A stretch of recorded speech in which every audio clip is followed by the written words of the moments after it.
Assalamualaikum warahmatullahi wabarakatuh. Perkenalkan, nama saya Baroti Takiah dengan NIM 2002126409. Saya dari jurusan Akuntansi Fakultas Ekonomi dan Bisnis Universitas Riau. Di sini saya akan menjawab pertanyaan ujian akhir semester saya, yaitu mata kuliah Pendidikan Kewarganegaraan. Pertanyaan pertama yaitu, jelaskan kontribusi atau sumbangan mata kuliah Pendidikan Kewarganegaraan dalam mengembangkan kepribadian mahasiswa program studi manajemen Universitas Riau. Menurut saya, kontribusi mata kuliah Pendidikan Kewarganegaraan sangat membantu untuk membentuk kepribadian mahasiswa dan mahasiswi Universitas Riau. Karena di zaman era globalisasi ini, pendidikan kewarganegaraan menjadi suatu mata kuliah yang akan mendidik mahasiswa dan mahasiswi untuk bersikap nasionalisme dan memupuk perilaku yang sesuai dengan nilai-nilai dan norma yang diajarkan dalam Pancasila, sehingga mahasiswa dan mahasiswi dapat menguasai pemahaman tentang beragam masalah dasar kehidupan dalam bermasyarakat. Pendidikan kewarganegaraan juga berperan dalam menunjukkan kesadaran nasionalisme dan Pancasila sebagai ideologi bangsa di lingkungan mahasiswa. Pendidikan kewarganegaraan merupakan mata kuliah yang mempunyai peran yang sangat membantu dalam memunculkan karakter mahasiswa dengan nilai-nilai ideologi Pancasila, agar mahasiswa mampu mengembangkannya dengan baik. Materi yang tersampaikan dalam pendidikan kewarganegaraan mengenai hukum-hukum, aturan-aturan dalam negara. Penguatan dalam materi pendidikan kewarganegaraan ditujukan kepada mahasiswa agar kesadaran hukum di mahasiswa tumbuh dan berkembang. Dengan sikap nasionalisme seorang mahasiswa dapat menunjukkan bagaimana dalam mematuhi dan menghormati akan adanya hukum ketatanegaraan, pengenalan identitas bangsa yaitu Pancasila sering dijalankan baik pribadi maupun kelompok dengan saling menunjukkan apa yang termasuk dari hal tersebut. Kondisi sosial yang ada di lingkungan mahasiswa menjadi lebih aktif berinteraksi antara yang satu dengan yang lain, merupakan fungsi pendidikan kewarganegaraan di lingkungan mahasiswa. Fungsi pendidikan kewarganegaraan di lingkungan mahasiswa yaitu contohnya dengan membekali dan memantapkan mahasiswa dengan pengetahuan dan kemampuan dasar hubungan warga negara Indonesia yang Pancasialis dengan negara dan sesama warga negara. Yang kedua yaitu memberi sumber nilai dan pedoman dalam mengembangkan dan menyelenggarakan program studi untuk mengantarkan mahasiswa menjadi mahasiswa yang mantap dalam kepribadiannya sebagai warga negara Indonesia seutuhnya. Yang ketiga yaitu untuk membantu mahasiswa memantapkan kepribadiannya agar secara konsisten mampu mewujudkan nilai-nilai dasar Pancasila, rasa kebangsaan, dan cinta tanah air dalam menguasai, menerapkan, dan mengembangkan ilmu pengetahuan, teknologi, dan seni dengan rasa tanggung jawab. Yang keempat, diharapkan mahasiswa menjadi ilmuwan yang memiliki rasa kebangsaan dan cinta tanah air, demokratis, yang berkeadaban, menjadi warga negara yang memiliki daya saing, disiplin, dan berpartisipasi aktif dalam membangun kehidupan yang damai berdasarkan sistem nilai Pancasila. Selanjutnya yaitu soal yang kedua, apa target saudara pasca mendapatkan materi pendidikan kewarganegaraan di perguruan tinggi, dan hubungkan dengan komitmen upaya pemberantasan korupsi. Target saya sendiri setelah mendapatkan materi pendidikan kewarganegaraan di perguruan tinggi ini adalah saya berupaya untuk memberantas dan membasmi korupsi di Indonesia. dengan cara menggiatkan pemeriksaan, penyelidikan, dan penangkapan koruptor. Upaya pemberantasan koruptor juga bukan hanya sekedar dengan menggiatkan kampanye peningkatan nilai-nilai moral seseorang, namun upaya korupsi harus secara mendalam menutup akar penyebabnya melalui yang pertama, melalui negara. Negara melalui pemerintah harus melakukan perbaikan kondisi hidup masyarakat secara menyeluruh, terutama dalam konteks perbaikan ekonomi. Negara dalam hal ini bertanggung jawab dalam memenuhi kebutuhan kehidupan masyarakat, baik secara batin maupun lahiriah, primer maupun sekunder, fisik dan non-fisik secara seimbang. Jika kehidupan masyarakat terus-menerus didera dengan kemiskinan, maka keinginan untuk mencari jalan pintas demi memperkaya diri akan terus muncul dan berkembang dalam pikiran masyarakat kita. Sebab masalah korupsi bukan hanya menjadi masalah penegakan dan kepastian hukum saja, namun masalah korupsi juga terintegral dengan masalah sosial, ekonomi, dan politik. Yang kedua yaitu membangun sistem kekuasaan yang demokratis. Perilaku korup juga turut ditopang oleh sistem yang mendorongnya. Jika kekuasaan berwujud sentralistik, otoriter, dan menindas, maka bukan tidak mungkin korupsi akan terus-menerus terjadi. Kita memerlukan sebuah sistem pemerintahan yang demokratis, transparan, tidak anti-kritik, serta memiliki wujud penghormatan yang tinggi terhadap masyarakat sipil.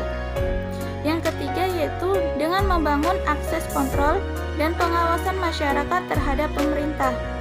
Penanganan masalah korupsi ini tidak bisa dilakukan dengan cara memusatkan kendali pada satu badan atau menyerahkan penanganannya pada pemerintah saja, sebab hal tersebut cenderung berjalan linear dan non-struktural. Dalam arti, apakah mungkin pemerintah akan efektif memeriksa pejabatnya sendiri?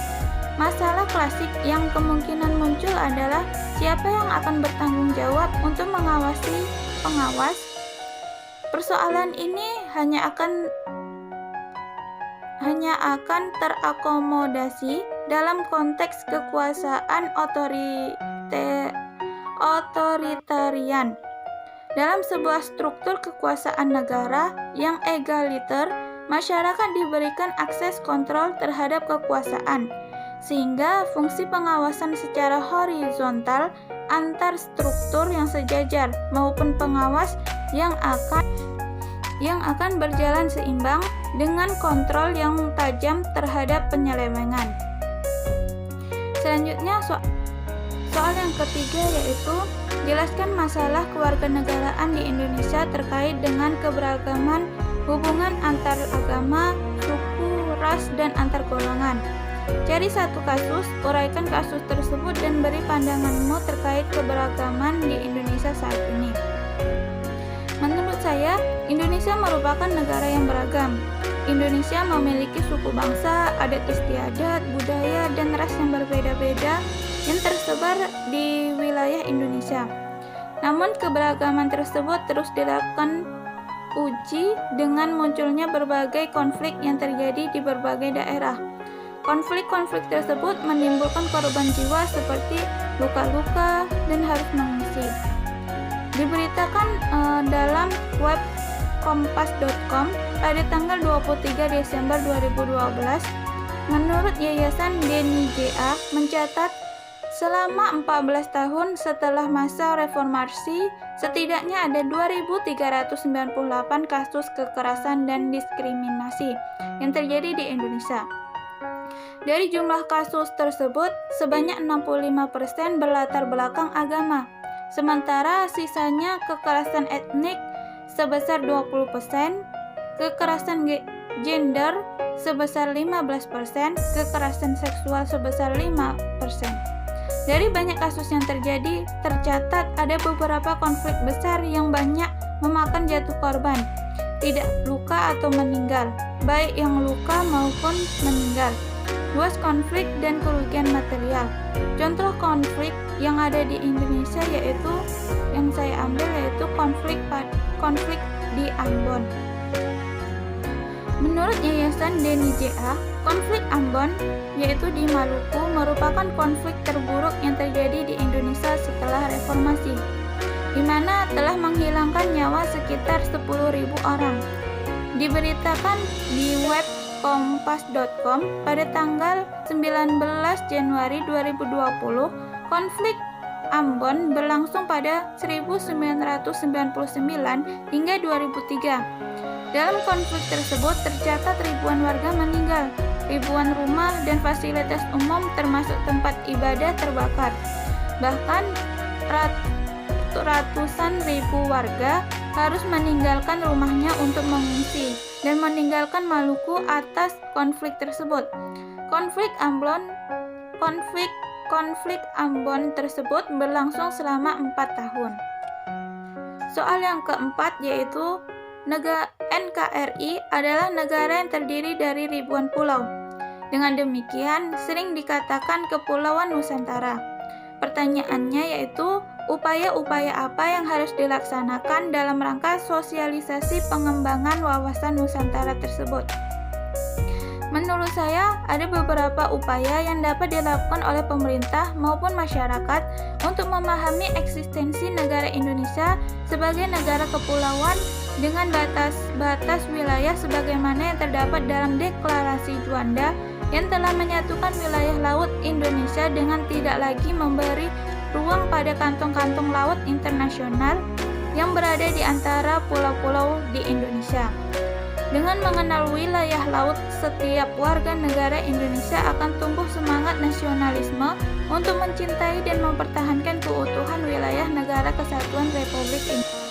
Keinginan tersebut dapat dilakukan lewat pendidikan Pancasila dan pendidikan kewarganegaraan yang diberikan di semua tingkatan pendidikan maupun pada pendidikan non-formal dengan memperkenalkan eksistensi wawasan Nusantara yang banyak memiliki potensi yang dapat menghidupi masyarakat Indonesia dan juga memperkenalkan kepada semua warga negara tentang kerawanan-kerawanan wilayah Republik Indonesia dalam menghadapi negara-negara lain, terutama negara yang ada dalam batas-batas dengan wilayah negara Indonesia.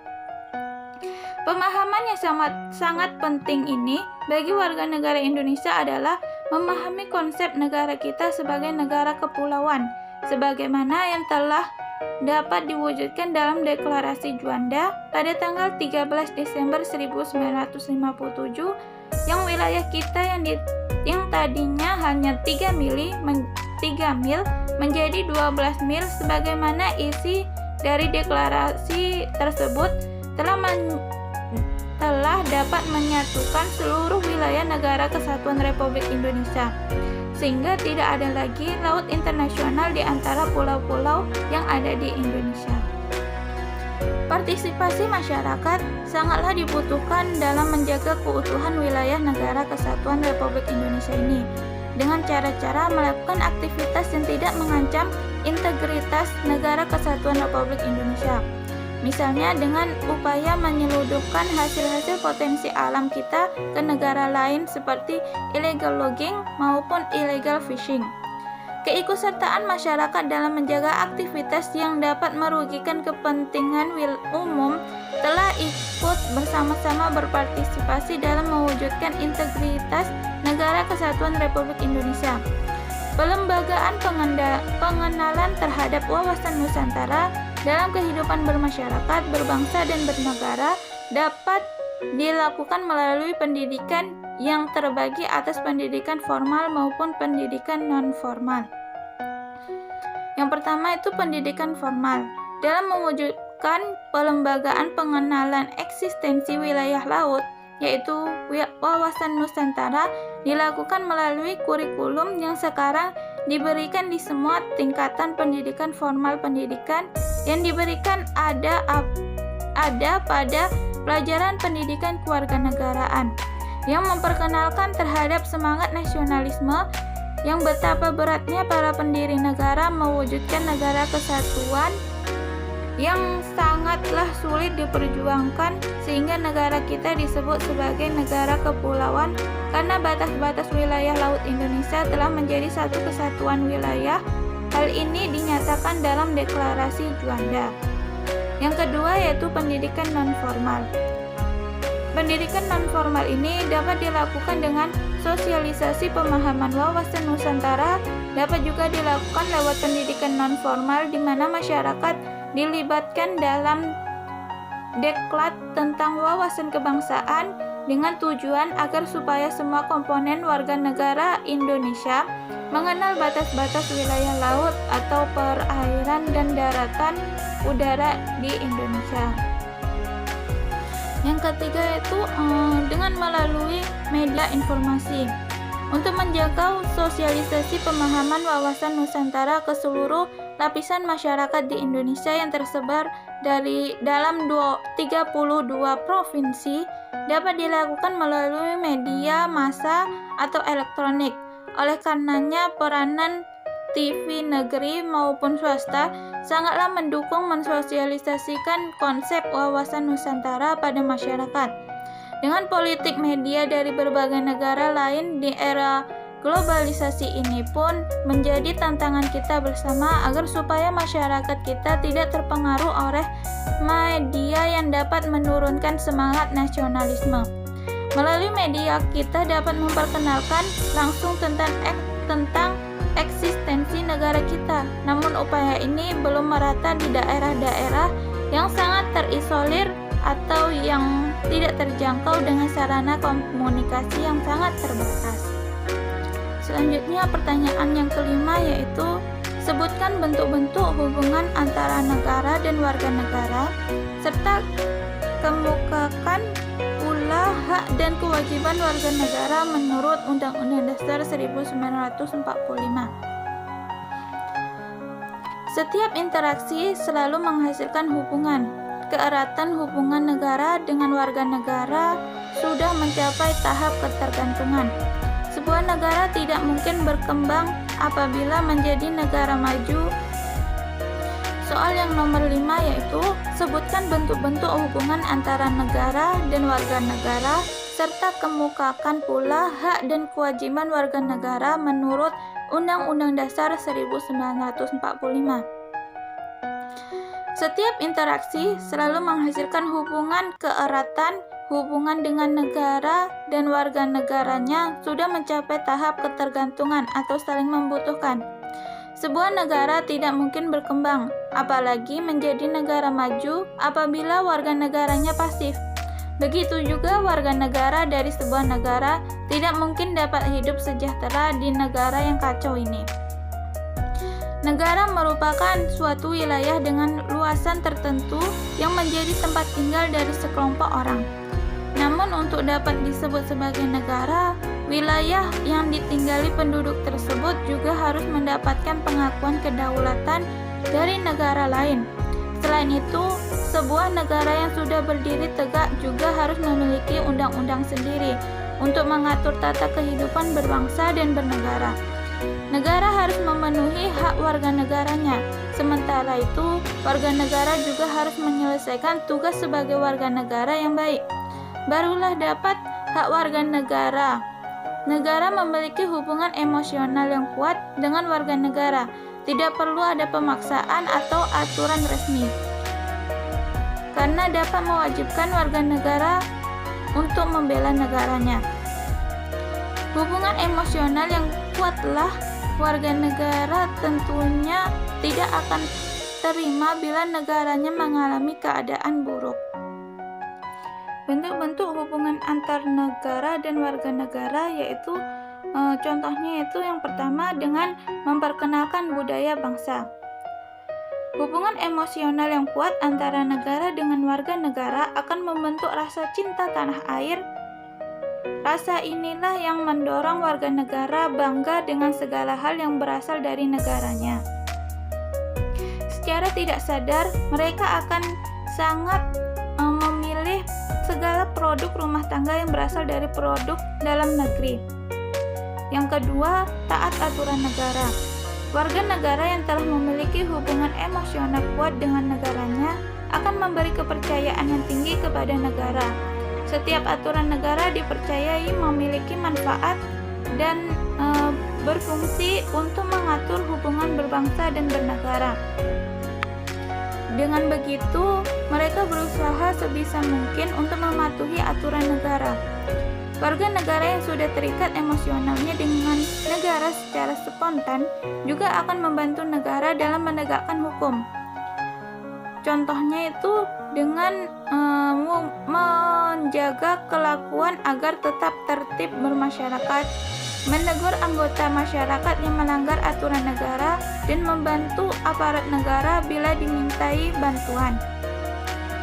Selanjutnya itu berusaha mengharumkan nama negara, yaitu dengan memacu usaha pengharuman negara, nama baik di negara kita. Warga negara yang baik akan selalu menjaga kelakuannya dalam bermasyarakat, baik di wilayah di dalam negeri maupun di luar negeri. Selain itu, dia akan terus belajar dan berlatih agar dapat memberikan suatu prestasi yang membanggakan untuk negara kita dan meningkatkan reputasi negara kita di kancah internasional.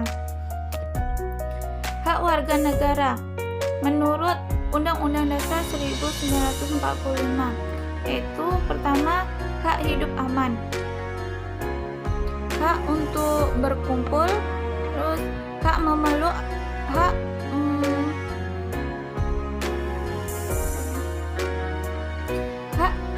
yang harus dilakukan oleh warga negara menurut Undang-Undang Dasar 1945, yaitu yang pertama, hak hidup aman, yang kedua, hak berpendapat, yang ketiga, hak berkumpul, yang keempat, hak memeluk agama dan menjalankan kewajiban agamanya, yang kelima, hak mendapatkan pendidikan yang layak, yang keenam, hak meneruskan anak keturunan, yang ketujuh, hak bertumbuh kembang dengan baik, yang kedelapan, hak mendapatkan keadilan dan kepastian di mata hukum.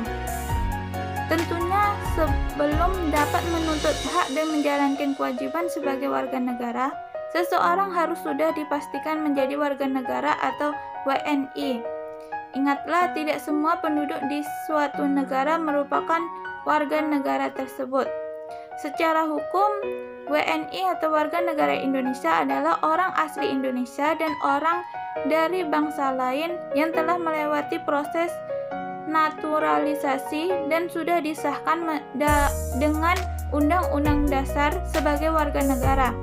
Ketetapan tersebut dibuat oleh negara dan menjadi sah karena dimasukkan ke dalam Undang-Undang Dasar 1945 pada pasal 26.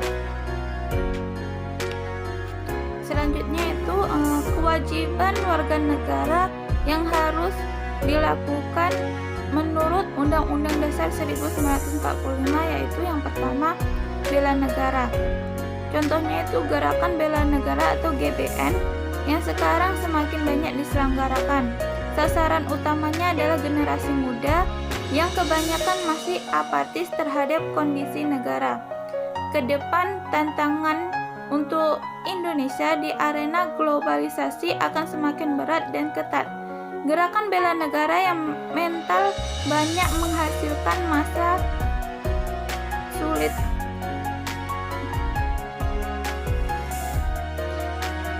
Gerakan bela negara yang sangat gigih disemarakan oleh TNI dengan tujuan untuk menyiapkan mental bangsa menghadapi masa sulit tersebut. Selain dengan mengikuti pelatihan bela negara, kita yang belum berkesempatan mengikuti pelatihan tersebut tidak boleh hanya diam menunggu. Harus ada keaktifan dari warga negara sebagai ungkapan terima kasih kepada negara yang telah menghidupi.